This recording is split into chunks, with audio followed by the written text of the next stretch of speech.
All right, what's up, everybody? Welcome back. We have another awesome guest for the Fit 40 podcast. This week we have Adam Badger. This guy has been in the game for going on like 8-9 years as a trainer. He's got his own podcast, the Talkin' Fit podcast. He's been on news channels, radio networks. This guy knows his stuff. I cannot wait to pick his brain. I know you guys are going to get a lot from it. So, Adam, welcome to the show.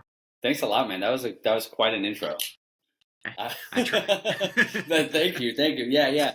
No, I'm excited to be on this, man. I actually like you said, I do a podcast of my own, but I enjoy being on other people's podcasts even more than I like doing my own. Yeah, sometimes it's fun switching the hot seat around. It's like, oh, okay. I like it better. I think everyone has a little bit of like a narcissistic tendency. That's probably mine, where I'm like, oh, someone's asking me questions, I could just spew my shit. Hey, we're on social media. We got to be a little narcissistic to a degree. Oh yeah, dude, that's a whole thing. That's a whole other tangent I could go on. Dude, I tell people all the time, I'm like, if I didn't have a business that was online, you would not see me at all. Go ahead. I actually, funny you say that, because the first 2 years I was a trainer, I had deleted Facebook. I never had Instagram. I thought it was stupid, and like, I didn't want to do it, and now I still think it's stupid, and I still don't want to do it, but I just have to. Yeah, life is so much simpler back then. So much. Yeah. But hey, it's this day and age. We got to do what we got to do. So, speaking of that, like back in the day, I like starting off with most guests, like just figuring out how they got into fitness, because fitness always is that area where people get into it for different reasons. Some people grew up like really young doing it. Some people got into it later. And I love kind of seeing where everybody's coming from. So what's like your story of getting into fitness? So I grew up, I was telling you before we started recording, I grew up in Queens, New York. I'm just making sure. Yeah. Sorry, I just fixed my mic. I grew up in Queens, New York, and we'll give you like the shorter version. When I was a kid, like birth to age 9, I was like always just a skinny kid, and I lived in Queens, and we walked everywhere, and never thought about nutrition. No one ever told me to eat my vegetables or make sure I was eating fruit or protein. I just ate cereal and drank soda and ate McDonald's. And then we moved from Queens to Long Island, and I didn't realize this until later on in my life, but when we made that move, if you're familiar with New York, in Queens, you can walk everywhere. We didn't even own a car. When we moved to Long Island, now you didn't walk everywhere. I didn't have as many friends, so I was just not moving as much, but didn't change my eating habits. And then this funny thing called puberty came around, and I went from being the skinny kid to the chubby kid, and I didn't understand why. And this all happened as I was like starting a new school. You're starting to get interest in girls, things like that. And middle school kids, especially back then, would just let you know that you were fat now. Like they would, like, it was just like, and I hated no holds barred. Yeah, and I can laugh about it now, but at the time, it really messed with my head, because I didn't understand why I was fat, why people were commenting on it, what I did wrong, and it felt like I didn't have control of my own body. So I started exercising and watching what I ate at like 12 years old, and I ended up losing like 20 pounds. And then the positive end of that is I had an awareness of food and the habit of working out at a very young age. The con of that was I developed like a very distorted relationship with food. I would I would have like those, I'm sure you see this with clients all the time, would not eat something for a period of time, then would go on binges, and then I would fluctuate in weight. I would undereat, I would overeat. And the underlying trend here, I don't think I ever talked about this on a podcast before, so this is cool, but like I actually, from as long as I can remember, was like a diehard pro wrestling fan. Like when I was like 5 years old, I wanted to be a professional wrestler when I grew up. So I was watching like Stone Cold Steve Austin and The Rock and like WWF, WCW, all that stuff. We had the best era. We really did. We did. Yeah. I don't watch it as much anymore. Like I know what's going on, but I don't watch it. I actually don't even have cable because I don't watch TV. So who is cable anymore? Dude, yeah, I don't have. We just watch like Netflix and stuff. But anyway, I wanted to be a professional wrestler, so I was like, I wanted to lose weight, and I also knew I needed to be muscular and strong like the guys on TV. So I started lifting weights at a very young age, and that's what got me into working out. And then I became a trainer when I was like 23 23 going on 24. So I had a good 11 years of lifting experience before I ever coached anybody professionally. And now I'm 33, so now I'm almost 10 years into coaching. So it's been a long time. Yeah. Well, that is one heck of an origin story because it honestly sounds very similar to my own. Like middle school really? was not a fun time. It really was not. That's when the kids are the meanest. That's when changes happen. And it's not fun. But hey, you figure it out, right? Is that what got you into working out too? Did you get into it in like middle school, high school? Oh yeah, trying to lose the pudge and get in shape for football. Meanwhile, every football coach that wanted me on the line is like, no, you're fine. You're fine. Eat. Well, that's see, yeah. And when I look back on it, it's funny now because now when I interact with people or people who know me, now I do podcasts. I like to talk in front of groups. I coach humans all day long. I'm very, very outgoing. But like I was cripplingly shy as a kid, and I went through like middle school, high school. Like I didn't have like a core group of friends. I wasn't on any sports teams. I didn't date a girl until I was out of high school. Like I was just like total shut in introvert. So like I can tie pretty much any positive thing in my life back to confidence that I built from working out and staying in shape. So anything in my life that is going well, that I feel grateful for, if I follow the breadcrumbs, it leads back to I started working out, and that's why I have a lot of passion about it because I just know if you get this area of your life like in check, it can kind of go out and kind of bleed into so many other areas of your life. Absolutely. And now, since you mentioned like it bleeds into other areas of life, what did you notice? Like, what became apparent where it's like, yeah, I need to get my fitness in check because I want to fix this? So at a young age, it was strict. I mean, if we're going back to like when I initially started working out, it was simply just because like I hated. I mean, think about it, like an 11-year-old kid. I hated the way I looked in pictures. I didn't like the way I looked in clothes. I felt very insecure. I didn't want to take my shirt off at the pool. So that was really just all I wanted to fix. I just wanted to like look different, which again, like most people, that's why they start, right? Is they want to look different. But that's why I started. But I didn't have like, there's no Instagram, YouTube, or anything like that back then. I obviously couldn't afford to hire a coach because I was 11 and I had no social skills. So I wasn't going to like ask an older kid to like show me how to work out. And, my parents, they're not overweight by any means, but they're not like people who work out. So like I couldn't go to them. So my mom like bought me like my first set of dumbbells, like a set of 5-pound dumbbells. And I used those for like the first year I worked out. Talk about like progressive overload. I just used the same weights for like the first year. But yeah, if I wanted to fix a certain issue, it was really just I just wanted to look different. I just wanted to feel better about myself. And I noticed that when I lost the weight, again, it wasn't like a conscious thought in the moment, but I just noticed like I just had way more confidence. I just felt way better in front of people. I was more outgoing. And once other people started to notice, that like fueled that fire a little bit more. And I was a little bit more like, oh, like this is awesome. Like people are noticing. And I guess at that point, I didn't really give myself like another option. It wasn't like, oh, I could do this or I can not do it. It was like, it's this or I'm going to like keep feeling like shit. Exactly. Sometimes it takes that like dose of like, oh, I got to fix this.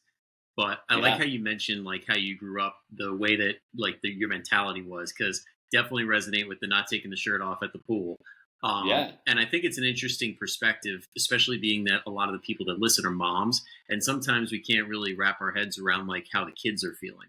And I think it would be a good direction to go in and like almost talk about like, let's say somebody's listening right now with a kid that is overweight and they're feeling the same type of way.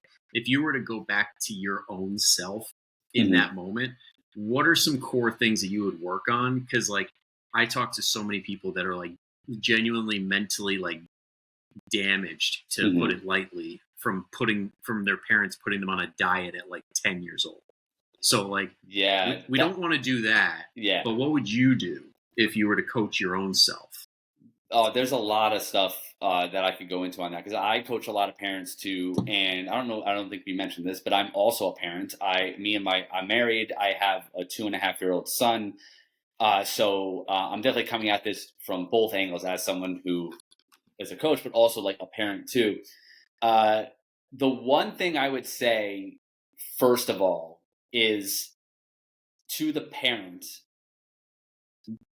be objective and take an honest look about your choice, like how your behavior is and how you talk about yourself, because you can tell your kid to just love their body or that they're okay, but if you're constantly calling yourself fat, if you hate the way you look in pictures, if you're constantly going on and off diets, you're going to lead by example.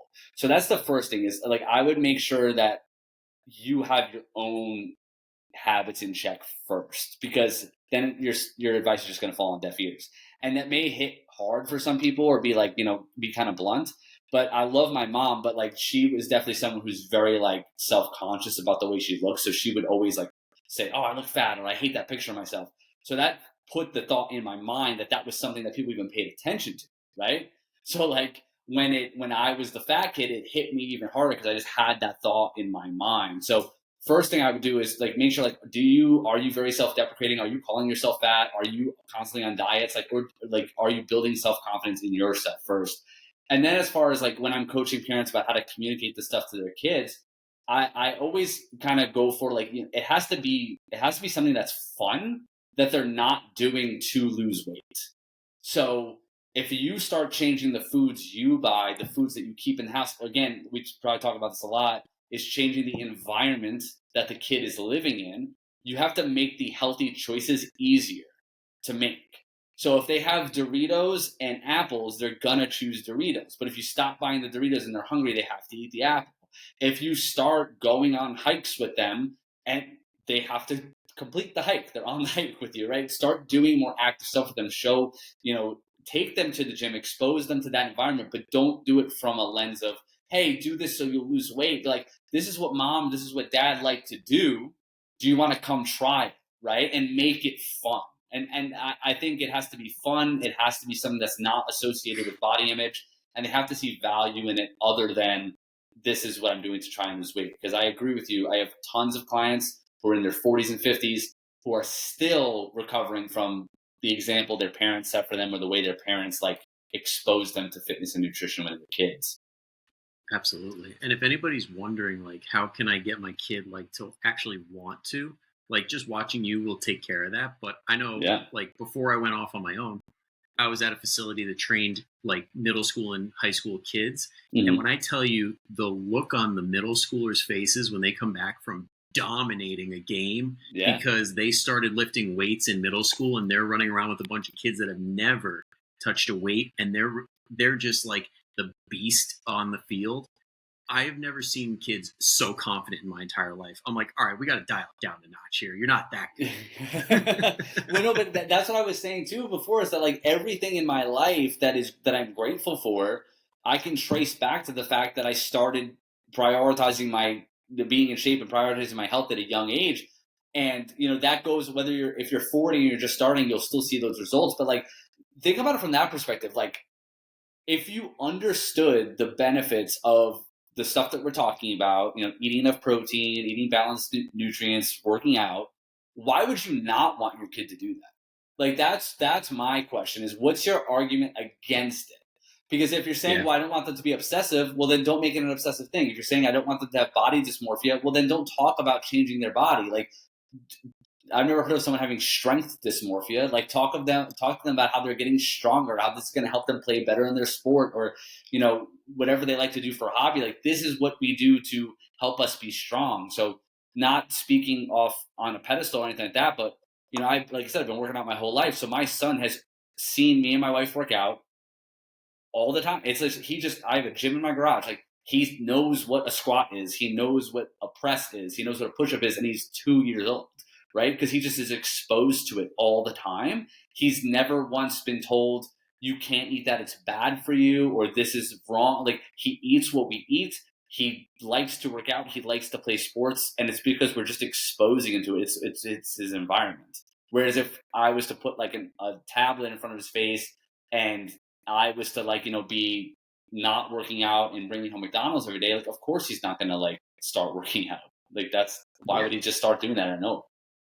Exactly. And that just actually unlocked like one of those memories that you're like, oh, I had not thought of that in a few years.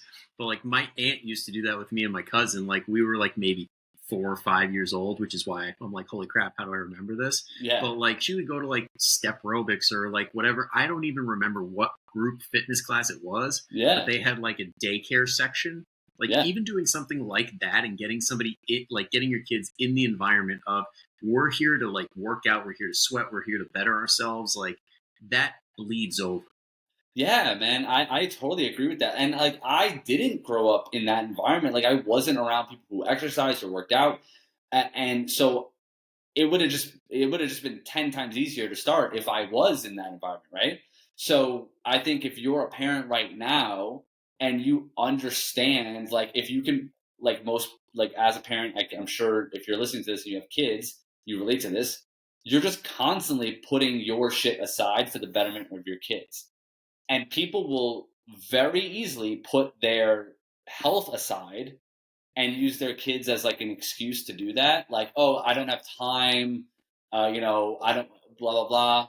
But what if you put your own like excuses and your own insecurities to the side and showed up to the gym and showed up to the workouts and changed your eating habits, because that was going to have a positive impact on your kid's life. So it's all about like how you look at it. Like for me, and for my clients too, like if they show up to a gym to work out or they buy certain foods, if you have to explain the decision to do that to your kids, like I'm trying to go, kind of not going off on a tangent, but like Hey, go for if it, man. you're That's what the podcast is for. But like if you, I say this, I've been saying this to clients recently, or just people I've been talking to. It's like if you had to describe your eating habits and exercise habits to your kid, would you be proud of the way you describe them, or would you be embarrassed, or would you lie?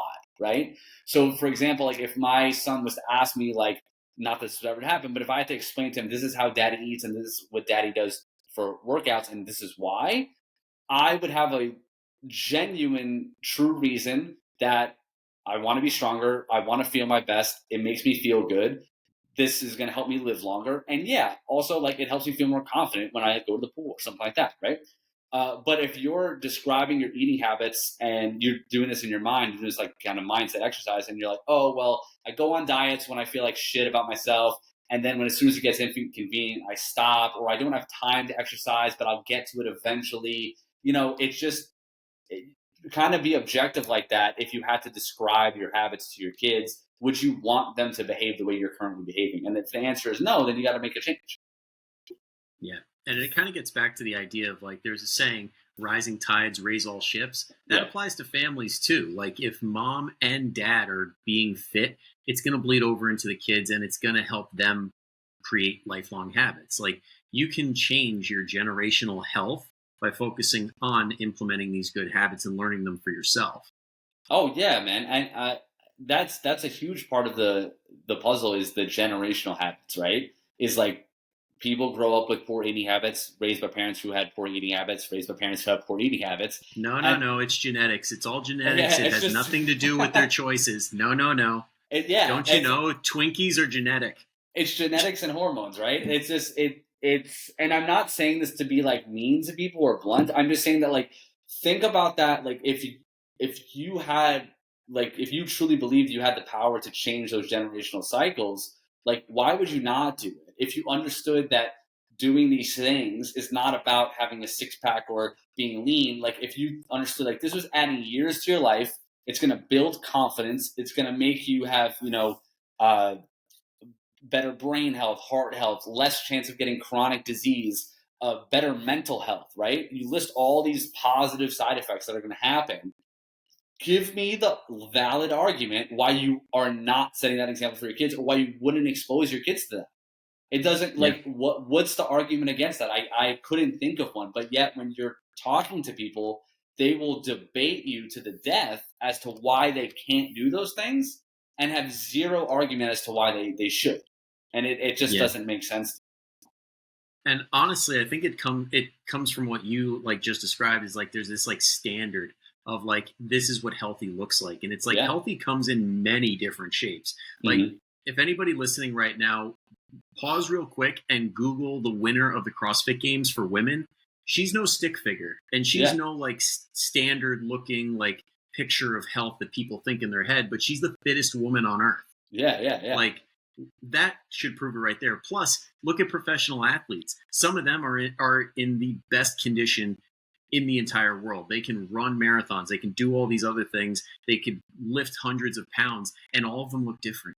Like, Charles Barkley was not shredded. Yeah. Shaq did not have a six pack.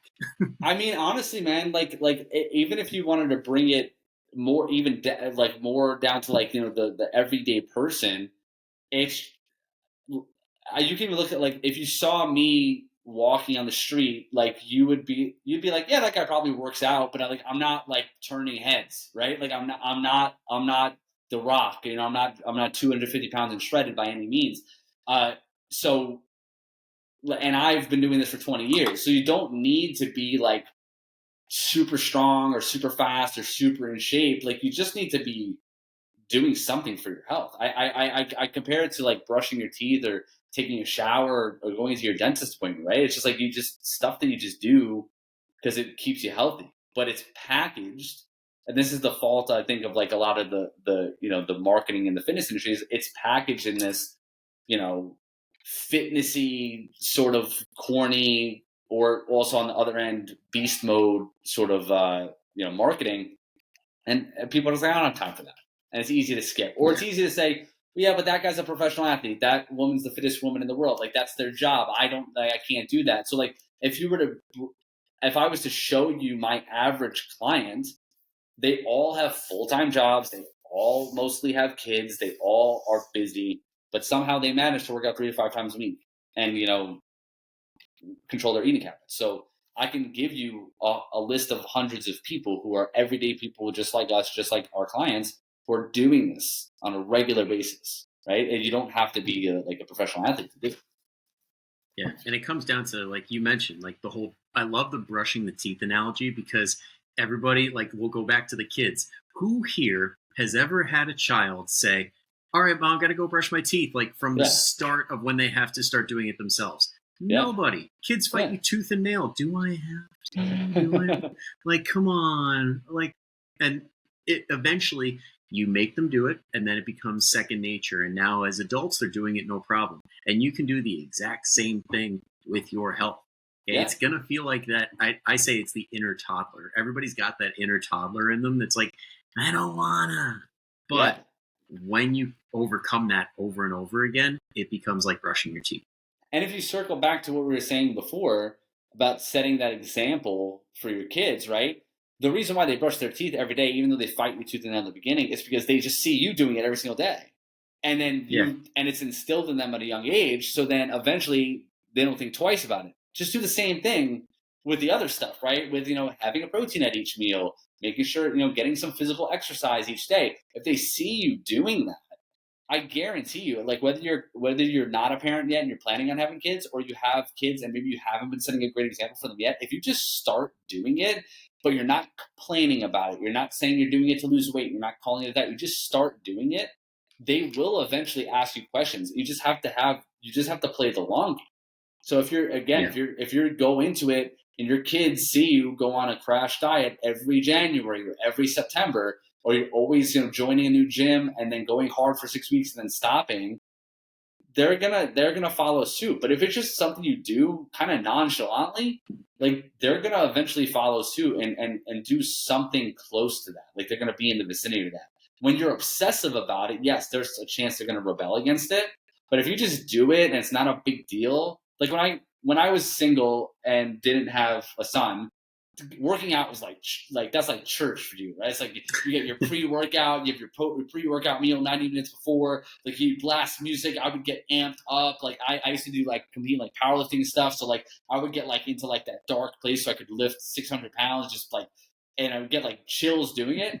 And like now there's times where I'm working out in my garage and then my son comes out and starts riding his bike around the garage, and it starts trying to talk to me, and I have the music down low and I'm like talking to him in between sets.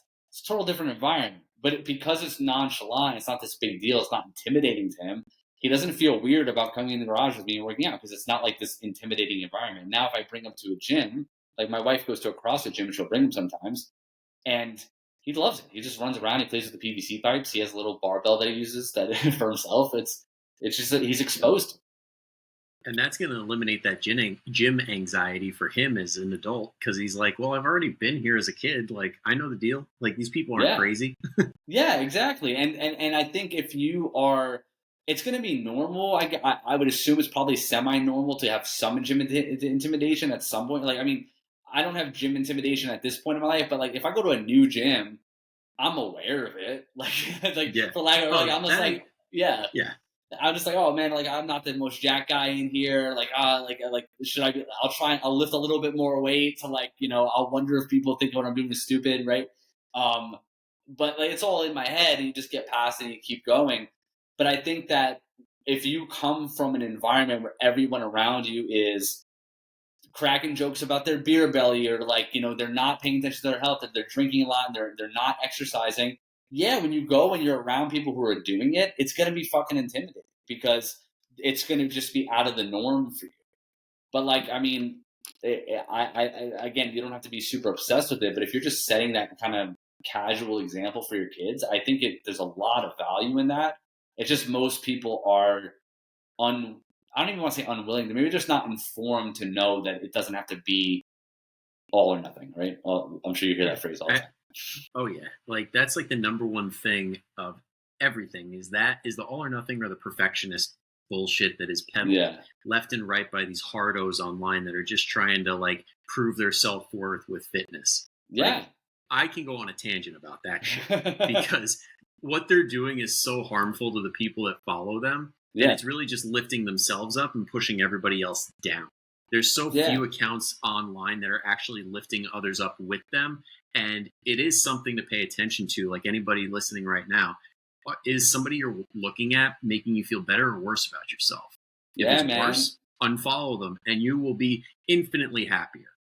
Oh yeah, and dude, I'll admit I've been guilty of that in the past, just like as a coach. Same. Like like I've been guilty of that, like posting like, oh, how I'm like hitting this PR or hitting this workout, or even though I'm tired and all that stuff. And I think sometimes like it's with good intention. Like I was like, oh, I like to show people that I'm busy too. And I think sometimes, I don't know if you get this, but as like coaches who get to wear like gym pants for a living and like, do a lot of our work online, I always feel like this subconscious need to validate my life, to be like, look, I do work hard. Like I do have things to do every day. I'm not just posting on Instagram, but like, I'm aware of that level of insecurity, and I've tried to curb it. But I was listening to a podcast recently, and there was a guy on there. He's a very good coach and a very popular coach. He makes millions of dollars a year, and he wasn't saying anything wrong. He was talking about stuff that was like very justified and right, but like the entire podcast was so in the weeds about the nitty gritty, like scientific training stuff. And I remember listening to it, and I just wanted to be like, who is this helping? Like, who? And it's helping the hardcore bikini model bodybuilder crowd, but like those people don't need that much help. They're like, and I think that's who a lot of the fitness industry is either marketing to, or they're trying to get those people to at least like them, just to feel like they're part of the crew, right? And then, for the average person who's maybe scrolling on Instagram for 30 minutes at the end of a long day, and they had a full-time job, and they're feeling like crap, and they know they need to change their habits, them seeing like a girl in a sports bra with fake boobs doing hip thrusts, like that helps you zero. Like, how does that do anything for you to help you like make a positive change in your life, besides maybe hating yourself that you're not that person? So I've really tried to focus on making my content, some of it a little bit more entertaining, like make people chuckle and get them to pay attention. Some of it like more uplifting. And sometimes I think I really do like to just be honest with people. Like, listen, like if you don't see the value in doing this, then like it's really hard for someone to help you. Like it's hard for me to sit here and convince you that you need to take care of yourself. Exactly. And I think that brings up a good point about like how there's this innate like chemistry in our brain that says, why should I listen to this person if they're not like the best looking person on this app? Yeah. Because for some reason, that is what people justify a good coach or whatever. But meanwhile, we've been in this game long enough to know that's like the easiest way to get scammed is to to give somebody money because of how they look, not what they get, what they offer, not their education and not their experience. Yeah, and I think there's and again, it's just like anything else, right? It's nuanced. There's probably tons of people out there who are super shredded and models, and they also are very knowledgeable and are trying to help people, and they're just using Absolutely. that. They're using that.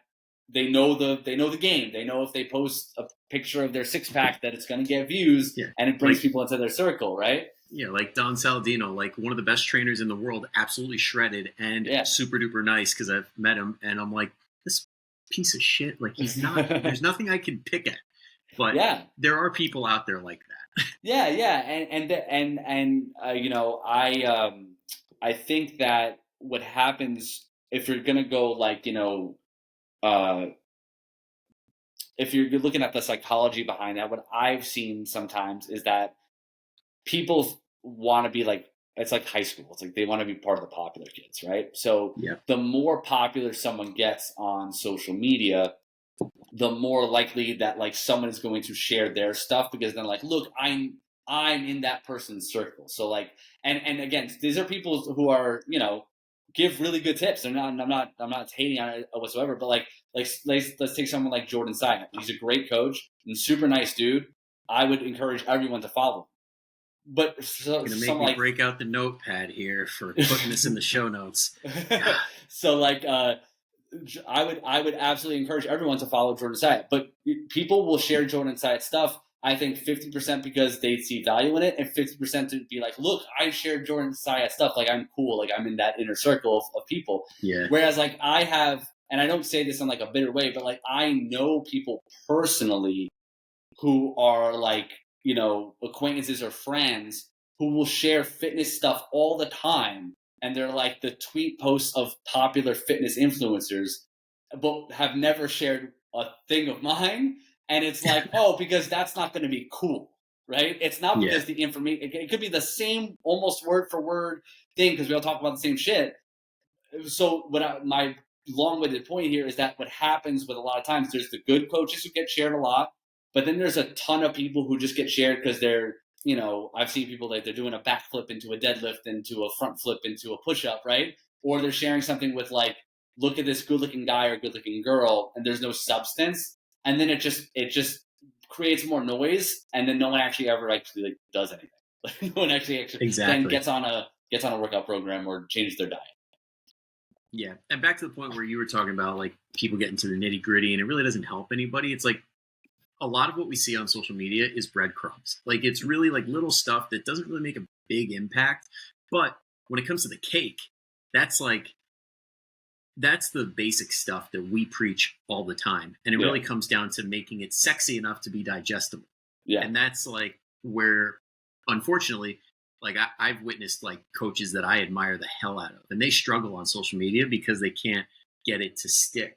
And I think that's the problem because like a lot of these people that are worth learning from really don't get how to make it sexy enough. And if it's not sexy, it's not going to spread. Yeah. And and it's also the consistency too, is like you could have a very informative, very useful post that took you an hour and a half to put together, and for 24 hours, and it like bombs. It doesn't get any attention. No one saves it. No one shares it. No one comments on it. And then it fucking disappears. Like no one's scrolling backwards. And then you got to do it again the next day. And it's like, for example, today, I don't know what I'm going to post about. I don't have anything like necessarily planned. And like, but I still have to do it. And that just eats up time, and time that I could be helping someone, that I could be, you know, talking directly to a person and helping them with something. So you have to find that balance as a coach. And just for the person listening right now who's like, well, this doesn't fucking help me at all. I don't need to know about your guys' social media thing. I'm just saying that I think that if you're taking the time out of your day to listen to a podcast or watch a video, that is always going to give you way more value. So I would rather see the average consumer, right, listen to one podcast a day or watch one video a week as opposed to scrolling through hundreds of Instagram posts, because you're going to get overwhelmed. I was talking to a client today. I was like, if you scroll through Instagram for 5 minutes, you will believe, that your marriage sucks, you suck, you're not successful, you don't make enough money, you're not in great shape. Like, by the time you're done with a 5-minute scroll, you're like, I feel like shit right now. So I think if you want to have better mental health and a better approach to this stuff specifically, I would encourage you to listen to podcasts, to maybe watch YouTube videos occasionally. But for me, I find the most value in podcasts. Absolutely. And that's actually a really good way to know if somebody's worth following or worth listening to, because if somebody doesn't know their stuff, they get exposed so fast and they kind of sound pretty dumb when they're being interviewed. And I've seen it happen before, but this brings up a really good point, because a lot of the people that are the best in their fields don't necessarily have a big following. Like my girlfriend's a doctor, and the amount of times I've been scrolling and being like, hey, did you see this? And she's like, well, I could tell you why that's not true for like 10 different reasons. And it's like another doctor on social media. And she's like, a lot of these doctors are people that barely made it through med school, or they're still in med school and they're not technically a doctor yet. And I'm like, I never would have known that if I had been dating. I never thought of that from that perspective. Because if you think about it, like, a successful doctor is not taking time out of the day to post on social media, right? That's why when COVID was happening and all this misinformation was spreading, they were working their asses off 60, 80 hours a week, barely getting time to eat. They're not spending their time on social media trying to educate people. They're saving lives. Dude, and I think that's a really good point, because fitness is a weird industry, because you have to be so active on social media to get clients. But in any other industry, if you saw someone being super active on social media, you would think, oh man, that person probably doesn't have a lot of clients, right? Like, if you had like a lawyer and they were just posting on social media all the time and posting reels of themselves, you wouldn't be like, I gotta hire that guy. You'd be like, that dude's kind of a doofus, right? Like, the clients I have like some really successful clients, and you would never know they exist because they don't have or use social media. But I train people who are like CEOs, own their own law firms, own their own real estate businesses, and like, they're very successful people, but they just don't flaunt it on social media because they're just out there every day doing what they got to do to stay successful. Exactly. There's a big disconnect between success and social media, and you really got to separate the following from like somebody's credibility when it's possible. And it's tough because you got to dig a little bit and figure out who's worth listening to. Yeah. But it's the Wild West, and it's really tough when you got everybody preaching, do this or no, do that, and it's all conflicting, and it leaves you feeling like, what the hell's true? Yeah, man, I get that way with with growing a business. Like, I'm sure you do too. When you're looking for business coaching or looking for advice on growing a business, I think it's like relationships, business, fitness, and parenting. If you try to like get educated on those things on social media, you will just be overwhelmed and like comparing yourself to everyone else, and everyone else. It's just like, it's too much. So, if you were, as the person listening to this, go seek out help from like the people that are like, the best in the industry, or that maybe not even the best, because I wouldn't be like, oh, I'm the best in my industry, but I think I'm very good at what I do. I'm very relatable, and I'm very good at communicating this stuff to clients, and more importantly, being very, very accessible and supportive to them through their journey. We're all saying the same shit. Like, you're going to see a common thread. The problem is that if, for the average person, when they see 150 people tell them, eat protein at every meal, try to have about 3 balanced meals a day, get about 10,000 steps a day, and try to lift weights like 3 to 4 times a week, they're like, okay, makes sense. And they get one person who's like, blah, crazy real, cool editing, try this like new diet. They're like, well, what about that? And it's like shiny object. It's like, well, what about that one person? Maybe they got the secret, not these 150 other people who are saying the same thing over and over and over again. Yeah, you almost have to fight like your biology, because it's so tempting to listen to that one person that's like, the government doesn't want you to know this, or this is one thing your doctor's never going to tell you. And it's like, ooh, what? Do tell. Yeah, But it's like, no, they're likely full of crap. I remember, who was it? I want to say it was like Ben Carpenter or somebody else was like posting about all these people that were using the exact same script to a T. And it starts off with, this is what your doctors don't want you to know. And then verbatim following it. And it pulls you in, and all these people get thousands of views, but they're spitting nonsense. Oh, dude, I know. And that's the thing is, if you're trying to put out good information, you have to try to get that hook that gets people in, but then feed them the stuff they need to know. And that's like half the battle, is like finding a way to communicate the information to people that gets their ears perked up. So sometimes you have to be cheesy or do something stupid and get them to listen to you so then you can give them the good information. But when everyone's doing the stupid hook, like clickbaity stuff, you don't know what to actually like pay attention to. And I get why it's overwhelming for people. But yeah, man, I'm sure people are listening to this like, man, I don't give a shit about this. Help me lose weight. Hey, no, I still think this is valuable, because like this is what shapes a lot of people's perceptions of fitness. Yeah. And we want to make sure that people are following the right people, because it's very hard to unlearn bad information, because you get surrounded by it, because the algorithm's like, well, they like this, so we'll just keep feeding them whatever these keto zealots or these like fasting zealots are preaching. And then because it's your whole ecosystem, you start to believe it. Yeah. No, I saw that recently too. It was like, you can basically hack the algorithm to get it to give you what you want. And it's true. And I do it very consciously, because every time you like something or pay extra time on something, it notes that. So you got to be really conscious. Yeah. So I think for me, I've made it like a conscious effort to get stuff out of my feed and actually try to scroll less. But like, that's the first part, but actually get stuff out of my feed that I don't want in there. And for me, it was always like, I would always click on like business related stuff. And after a while, I got so burnt out on it and I didn't want it. So I just started actively unfollowing and not clicking. And even if it was like a cool headline or like catchy, or like, I don't follow like any like the big like business people that like everyone posts about, like, and nothing against them, but like guys like Alex Hormozy and stuff like that. Like, I just don't follow it, because it's not that I think the advice is bad. I'm just like, this just doesn't apply to me in my phase of my life right now. Because like a lot of the clients that we work with, I've got a son, I've got a house, I've got a wife. I need to be present with that stuff, and I need to work. I need to grow my business. I need to stay in shape. But like, I can't be like just inundated with an obsessive hustle culture like narrative every single day. It's just not good for me personally. So for you personally, if you're like, well, seeing people with six packs every day is making me feel insecure and unworthy, you have to actively stop doing that and stop paying attention to that stuff, because you're just going to keep getting fed it. Exactly. You got to know what you're up against. And right now it's these algorithms, and it's these really calorie rich, nutrient deficient foods. Yeah. So it's a 1-2 combo.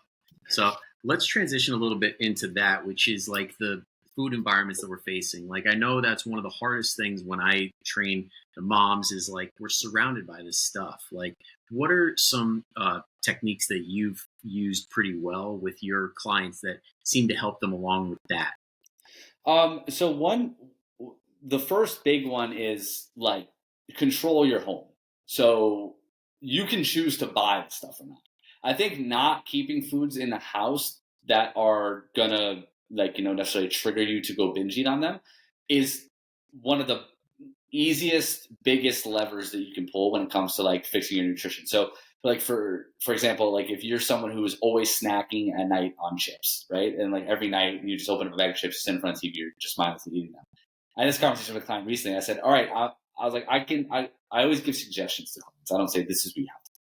So I said, I'll give you a suggestion. I'm like, this will literally fix the problem for you. It's pretty groundbreaking though. You ready for it? And she's like, yeah, go ahead, tell me. I'm like, don't buy them. She's like, and she laughed. She's like, oh, I know. I'm like, you just stop buying. Like, if you don't have them and you really want them, I guarantee you're not driving to the store at 8 o'clock at night to buy a bag of chips. You're just not going to do it. So just stop buying them. And down the line, we can introduce those back into your house and teach you how to do it in moderation. But you just might not be there yet. Another one that I've been working on, or not working on, but like, using a lot more, is just this idea of like scarcity, right? So this is one of my favorite questions. I'm sure you get this a lot. Is so someone goes, the other day I was just like really craving like a sub. Like, I really wanted an Italian sub. Like, what am I supposed to do in a situation like that? And I'm just like, and I always tell them, I'm like, that's not fucking going anywhere.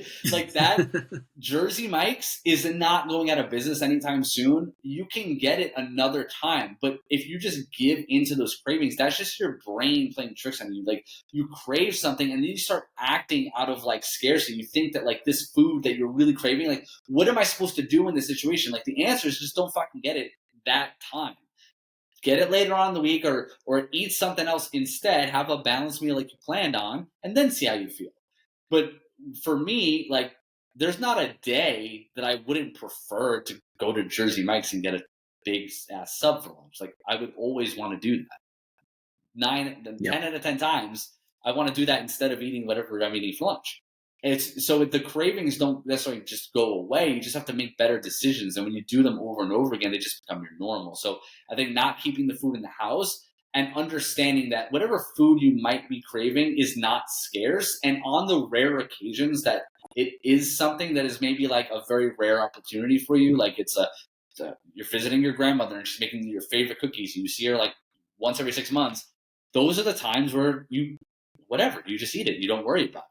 But if every other day you have an intense craving for something and you're questioning what you're supposed to do in that circumstance, that just requires a little bit of like adult responsibility and just going, all right, well, I just can't have everything I want whenever I want. Exactly. And also understanding the factors around that. Because like, I know that like with my clients, we keep track of like biomarkers like sleep and like a bunch of other things like stress, and it comes down to actually knowing like what's causing this craving. Is it because I actually like really want this, or is it because I slept like shit last night? Is it because I've had a ridiculous workload lately and my kid has been sick? Like, that stuff adds up, and understanding it and just accepting I'm going to be craving stuff makes it a lot more mentally easy to deal with that, rather than just being like, why is this happening? Yeah, I think being like more proactive about it, and again, just more mindful, right? Because you're just paying attention to what you're feeling. And I'm sure you've heard this before, is like the whole hungry, angry, lonely, tired, bored. Yeah. So like I've been using that a lot with clients lately too. I'm just, if you're craving something, a lot of times what I find with people is it's just hunger, in the sense that like they just didn't eat enough protein that day. They weren't planned. Because again, if we want to, as I've grown up now, like I just really appreciate simplicity. I just want things to just give me the simple ABC, and I'll just do that. So if you want like the ABC of this, it really just comes down to like, if you go too long without eating like a balanced meal, you're gonna fucking crave stuff. So if you think about that, if you're just paying attention to, I should probably eat a balanced meal every 3 to 4 hours, you're probably never gonna have intense sugar cravings. But most people, they go all night. Obviously, they're sleeping, they're not eating, and then they're eating a very small breakfast, and they're rushing, and they go long periods of time without eating, and then they're wondering why they have all these cravings. I am pretty regimented, very consistent with my nutrition, definitely in that 80, 20, 90, 10 range year round. If I go too long without eating, I immediately start craving stuff. Like, it's just a physiological response, and it's not because there's something wrong with me. It's just that's how your body works. Yeah, this is gonna happen. When you're hungry, when you feel like shit, your body craves the stuff that you like to eat. It's not because you have a sugar addiction. It's not because you're like addicted to some food. It's because that's our biology, and we're surrounded by these hyper palatable, like ridiculously calorie packed foods, and that's just the way it is. Yeah. And again, it's the ease of access and the environment. So if you're controlling your environment and controlling what's in your house, you're being proactive, bringing meals with you to work, or having a protein shake before you go out, things like that can really, really help with just curbing those cravings and just putting you in a more mindful place. And I think people They think they hear mindful eating and they think they need to like have this whole like knowledge base around that, what that means and how to apply it. It really just means like make decisions from like your brain instead of your emotions, right? Instead of your gut. So go, oh, what's the better decision? And for most people, I think 9 out of 10 times, if you gave them an A or B choice, they would know what the healthier choice was. They're just usually relying on what they feel like or what's, what they're currently craving in the moment or what's convenient. Exactly. It really comes down to that inner monologue. It's like have a conversation with yourself. It's possible to take a step back in a situation and be like, all right, let's check in with me. Yeah. Yeah, and it's not. I understand that it's not easy because we're just not used to doing it, and that's really what it comes down to. It's like if you're just not used to doing something, it's not going to be super easy at first. Yeah, yeah. It kind of comes down to the like breaking out of the pattern. So that's like one of the skills I tell clients is like one of the most important is to be able to bust through a bad pattern. Yeah. Because we're so set in our ways of like not exercising and eating a certain way that it's like if you do anything different, you're gonna find resistance. It's gonna happen. But do you have the strength to push past your bullshit resistance? Yeah. That's what separates people. Oh yeah, 100%. And one thing that I use with clients a lot too is when they're telling me that it's they're not motivated or this is inconvenient or they just don't have time or whatever the excuse or sometimes the valid reason is behind their lack of adherence or compliance, whatever it is.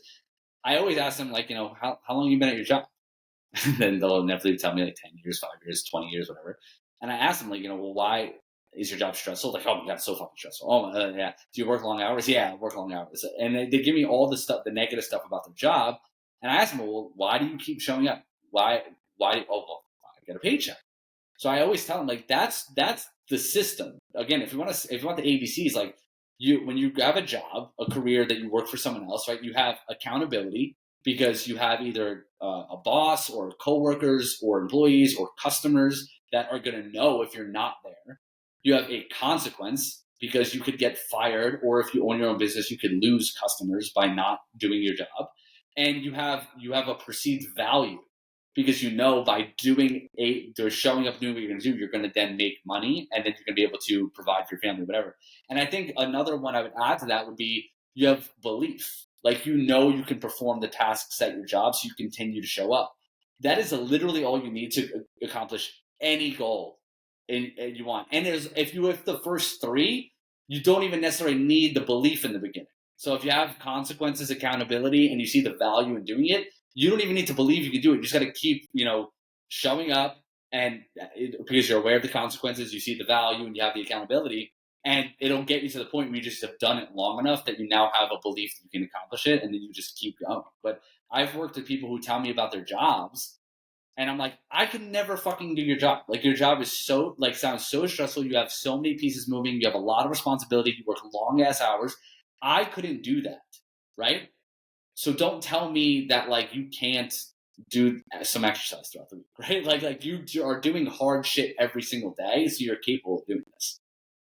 Exactly. It sounds like the really key thing there is the paycheck. And I think when it comes to health and fitness, there's no concrete, tangible paycheck. So it really comes down to noticing the little wins, which everybody across the board, myself included, we suck at. Yeah. We really suck at noticing the good things happening because there's so much negative crap floating around in our lives. Oh yeah, and a lot of that is just in between your ears, right? It's the negative crap we have in our head. And again, like if you're listening to this, like I'm not saying this because I like have necessarily like, oh, I live in this world where I just believe in myself and I have, I never fuck up and all this stuff. Like, no, I have a lot of lack of confidence. I compare myself to other people all the time. I very rarely appreciate like how far I've come or wins that I've had. The only difference is that like I always have put myself in a mental position where I just don't have another option. And I think that you have to eventually just stop giving yourself options. And when it comes to working out, like if you take the option of not doing it off the table, then no matter how unmotivated or disgruntled or discouraged or frustrated or tired you are, if you just know that not doing it isn't an option, I have to do these 4 workouts this week at some point, you'll get them done. And even if 75% of the time they're not awesome and don't lift more weight than you did last week, like it's still moving you forward a little bit.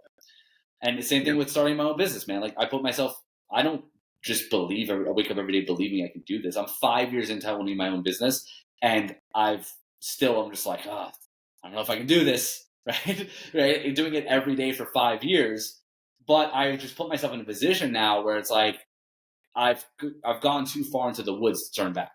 Like I can't go get a job at random group fitness center and make, $20 a class. Like that's just not an option now. I put myself in a position. I back myself into a corner. And everybody listening right now, it's like you may not be in that position like specifically, but that backup job, that could be quitting like your fitness and your nutrition. Is that part of the equation? Is that a possibility? Yeah. And if it is, cut that crap out. Don't give yourself the option to quit. You give yourself the grace to mess up and figure out what went wrong and then fix it going forward. Yeah. And you're going to have thoughts of stopping, right? But like, you just got to get to the next, I would say just get to the next decision. That's all you have to do. Like, you don't have to worry about the week or the month or the year. Just get to the next thing. Okay, you fucked up this meal, whatever. Not a big deal. You're going to eat 1,500 times this year. This one meal I literally did the math on it today. And I was like, if you eat 4 times a day, that's 28 times a week. It's 112 times a month. It's 1,456 times a year. If you fuck up on one meal, stop worrying about it. Like, it's like it doesn't, like, do you really think that matters? Like, I didn't hit my protein today. Like, dude, that doesn't matter. Just get to the next thing. Go to the next thing. Make the next decision. Just move on. Just keep going. But I'll throw one more analogy on it before we wrap up. But go for it. I always tell people, like, if you go on a hike, I don't like hiking, but like if you hike, and the hike is 5 miles out and then 5 miles back, right? If you get an eighth of a mile in and there's bugs and you're tired already and it's hot and you realize you forgot your water bottle, it's easy to turn around and go back to the car and drive home because you're only an eighth of a mile in out of a 10-mile hike, right? But if you can get 3 miles in out of a 10-mile hike, you're not turning around. It's, you're going to finish it because you're so deep in at this point, it's stupid to turn around, right? There would have to be a really major reason for you to stop. And I think what happens with most people with fitness and nutrition and weight loss, they always just go that eighth of a mile and turn around, eighth of a mile, turn around. They're just constantly just doing that same pattern over and over and over again. And they just don't stick with it long enough to where they just don't have another decision. So I think if you can stick this out, good or bad, commit to it for 24 months and just say, for the next 2 years, I'm working out 3 times a week no matter what, and I don't even care if I lose weight. I'm just going to commit to this one decision. At the end of 2 years, you will have just been too deep in it to stop. It's just like, you just would not, it's not an option. You're just too deep in the woods of that. Love that analogy. I'm glad that we threw that last one in there. Now, I don't let any guests get away without this final question. So are you good on time? Do you have 5 minutes? Sure. Okay. Might even finish faster than that. All right. So I got to ask every single guest to let us know what kind of person they are. It really tells us a lot. Okay. What is your favorite movie and why? If I had to narrow it down to one, it would be Good Will Hunting. Ooh, good choice. Yeah, I love that movie. I saw it when I was younger. It really resonated with me. Something about I grew up poor. I wasn't a foster kid like Good Will Hunting in the movie, but like I grew up with no money. I grew up in an environment where like he has a group of friends where like everyone is just kind of they're on his level, but he feels like there's something in him that he has more potential, and he's bad socially, he's all this childhood trauma, and then he somehow like he has the guts to then go like chase the girl, right? So like not to spoil it for anyone, but like that movie, I've just always resonated with that character for some reason. It's also just a really good movie. Like Robin Williams and Matt Damon are really good in it. So, and it's funny, it's dramatic, it's got everything. That's my favorite. Yeah, and I have one question for the audience. Do you like apples? I got Adam Badger to do one hell of a podcast. How you like them apples? Well, that is one of my favorite ways that I've ever ended a podcast. But before we wrap it up completely, if they're like, I love what this guy Adam's talking about, I want to see more of his stuff, where can they find you? I would go to Instagram is at Badger Strength, and then badgerstrength.com are there's links there to all my stuff. And like I have a YouTube, I have a podcast called Talk and Fit. But if you go to either my Instagram or my website, there's links to all that stuff on there. And there's also a bunch of free stuff on there too. There's free meal templates. There's a free workout program. I just did a master class. It's like a 60-minute master class. I'm basically like debunking a bunch of myths and like giving you the exact steps of how to like lose 20 pounds. There's links to that as well. But badgerstrength.com or badgerstrength on Instagram. Awesome. And don't worry, guys, you can just scroll down, go to the show notes and give them a click. I'll make it real easy for you. And my only ask for everybody listening right now is if you found value, be sure to share it with somebody that you know could use this, because we all have that one friend who could use that info that we were talking about earlier about with their kids or something with social media. There's somebody in your head right now. I know it. So go ahead, send this their way. And if you want, tag us and let us know you did. So hope everybody has an amazing rest of their week. Thank you, Adam, again for popping on, and I'll see you guys later. Thanks a lot, man.